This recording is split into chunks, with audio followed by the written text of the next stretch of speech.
นอกจากที่ว่าเฮ็ดผ้าพันคอและผ้าเบียงนี่แล้วยังมีอันอื่นอีกบ่ โด ที่ว่าเป็นงานเฮาทักเอาเองใช่ไหม จะเป็นกระเป๋าเนาะกระเป๋าแบบน่ารักเป็นจริงสำหรับวัยรุ่นหรือว่าเด็กน้อยเนาะแบบเขาก็จะใส่ลวดลายตามความจินตนาการ อันนี้ก็สีมือเฮาเองล้วนๆเนาะ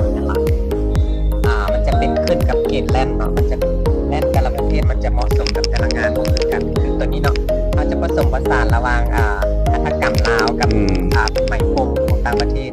ตัวนี้มันจะเป็นใยกันทรงเนาะใยกันทรงที่ผลิตจากเส้นใยธรรมชาติที่เอาเปลือกไม้มาปั้นเป็นเส้นละกระตำมา อันนี้บ่ได้เป็นป้ายเนาะ แมนตัวนี้ใยกันทรงจะเป็นไอ้น้องของทางลาวสู่เขาเนาะเพิ่นเป็นคนผลิตเฮ็ดตัวนี้ อ๋อ แมนเพราะว่าเพิ่นจะนิยมใส่เฮ็ดเป็นซุดในการกินเจียงแต่ว่าเพิ่นก็ปรับเข้าให้มันยุคสมัยก็คือเอามาตำให้เป็นแพรธรรมดาแล้วก็ฟอกให้สีสันให้มันใส่ได้ตามความเหมาะสมเขาก็เลยเอามาดัดแปลงก็คือว่าทางเทิงนี่เขา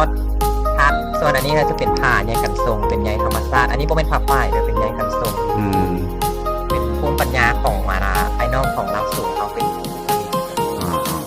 เขาก็ไปซื้อมาเป็นอะแดปกับโตน